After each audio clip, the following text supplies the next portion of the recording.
Continuando a aula sobre reatâncias XC e XL diante de uma fonte de corrente contínua. Então, se eu tiver um circuito RLC paralelo e eu vejo que a fonte é a fonte de corrente contínua, então o que eu vou fazer? Eu vou redesenhar o circuito, substituindo o L pela chave fechada e o C pela chave aberta.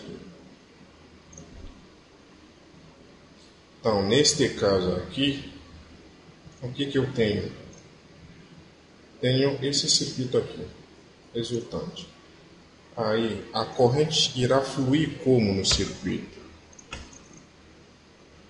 Como que a corrente irá fluir no circuito, neste caso? Bom, olha só, uma coisa importante para se dizer. Diante de uma fonte de corrente contínua, todo mundo, os elementos passivos que estiverem em paralelo com o indutor serão ignorados pela corrente. Na verdade, tanto elemento passivo quanto elementos ativos. Se estiverem em paralelo com o indutor, esses elementos serão ignorados pela corrente que irá fluir no circuito. Então, vou mudar a cor da caneta aqui.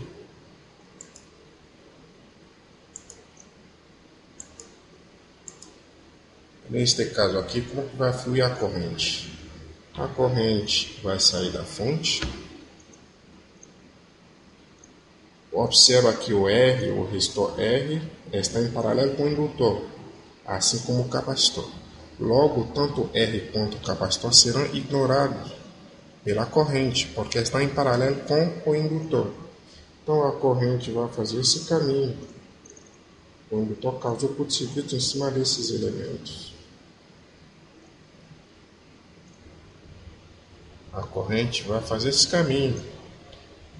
Ou seja, a corrente não vai encontrar no seu caminho nenhuma resistência. Ou seja, a resistência equivalente do circuito, neste caso, vai ser zero. Se a resistência equivalente é zero, isso quer dizer que a corrente I, que é V sobre R equivalente, no caso, R vai ser V sobre zero, o que vai dar infinito, ou seja, uma corrente de curto-circuito. Ou seja, você vai causar um curto-circuito em cima da fonte, se você colocar R, L, C em paralelo e a fonte for de corrente contínua. Claro, neste caso o indutor precisa ser um indutor ideal, ou seja, não tem nenhuma resistência interna em série, né, com o indutor L.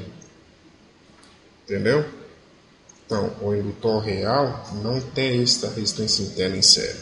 Se for real, que é o caso prático, né, na verdade toda a bobina, o indutor é uma bobina, todo fio tem uma resistência. Então, o indutor é feito de fio enrolado, então tem uma resistência interna, na verdade tem uma resistência aqui, só que ela é de valor, ele é de valor baixo, tá? Mas no caso ideal, não tem nenhuma resistência aqui.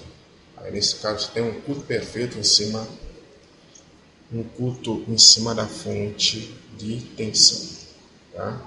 Então tem que evitar ligar o indutor em paralelo com a fonte de corrente contínua, tá bom? Muito bem.